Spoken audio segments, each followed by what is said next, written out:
दोस्तों, वृंदावन की इस यात्रा में मैं लगातार आप सबको महान संतों के दर्शन करा रहा हूं। इस बार यात्रा में बारिश आ गई है और बारिश के कारण मुझे धीरे धीरे वृंदावन की ओर बढ़ना पड़ रहा है। वृंदावन की इस यात्रा में मैं फिर आप सबको महान संतों के दर्शन कराऊंगा। बारिश के कारण आप देख रहे होंगे कि मेरे कपड़े भीग गए हैं, मेरे बाल भी भीग गए।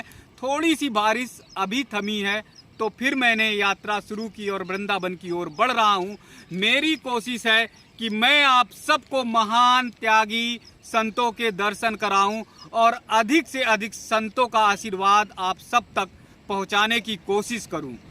तो दोस्तों, वृंदावन की इस यात्रा से पहले आप सबको रास्ते का कुछ दृश्य दिखा रहा हूं कि रास्ता कैसा हो चुका है, बारिश के कारण मौसम कैसा हो चुका है और इस सुहाने मौसम में संतों के दर्शन कितना आनंद आपको देगा, कितना आपको उत्सव जैसा लगेगा, कितना पर्व जैसा लगेगा, इसकी अनुभूति आप कर सकते हैं। दोस्तों, इधर आप देख रहे हैं, दूसरी तरफ अगर आपकी नजर जा रही होगी तो नहर जो है वो पानी से लबालब भरी हुई है। पूरी वहां दूर तक देखेंगे, दूर तक अगर निगाह जाएगी तो पूरी पानी से लबालब ये नहर भर चुकी है। यानी बारिश यानी बरसात की शुरुआत हो चुकी है।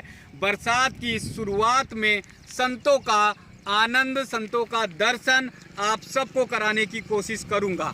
तो दोस्तों, बारिश के इस आनंद के साथ ही थोड़ा सा मौसम का भी दर्शन आप सबको कराऊंगा कि कितना खुशनुमा मौसम हो गया। इससे पहले आप देख रहे होंगे तो मैं पसीने से तरबतर हो जाया करता था, गर्मी के कारण मेरी हालत खराब हो जाती थी और चलना बड़ा मुश्किल होता था। लेकिन अब मौसम सुहाना हो गया है, शीतल हो गया है और इस शीतल मौसम में संतों का दर्शन कितना अभिभूत करने वाला होगा। थोड़ा मैं आप सबको खेत की तरफ भी दिखा दूं। नहर आपने देख ली है तो इधर देखिए खेत हरियाली की तरह झूम रहे हैं। कैसे ये वृंदावन के निकट के खेत जो है, वृंदावन के करीब के जो खेत हैं वो हरियाली से झूमते हुए आपको दिखाई दे रहे हैं। अगर उधर आपको दिखाई दे रही होगी, दूर तक नजर जा रही है तो मक्का खेत में है और अब लहलाते हुए खेत आगे थोड़े आपको दिखाई देंगे, धान भी दिखाई देगा। बस हमारा मूल उद्देश्य है कि आप सबको इस सुहाने मौसम में अच्छे से अच्छे संतों के दर्शन कराएं, महान संतों के दर्शन कराएं। तो आइए चलते हैं वृंदावन धाम की ओर, जहां पर महान संतों के दर्शन करके हम सब अपने जीवन को धन्य बनाते हैं। दोस्तों, लगातार बारिश हो रही, इसलिए वृंदावन पहुंचते पहुंचते शाम हो गया। मुझे आप सबको वृंदावन के दर्शन कराने हैं तो मैंने सोचा क्यों ना आज आप सबको वृंदावन की शाम दिखाई जाए कि कैसे कान्हा की नगरी में शाम में मस्ती में लोग भजन कीर्तन करते हुए आगे बढ़ते चले जाते हैं। तो आइए वृंदावन परिक्रमा मार्ग की शाम देखें। दोस्तों, काफ़ी दिनों बाद मैं आप सबको ले आया हूं फिर वृंदावन में परिक्रमा मार्ग पर। आइए शाम की परिक्रमा कैसे वृंदावन की लगती है उसको मैं दिखाऊंगा। आप सब आनंदित हो जाएंगे।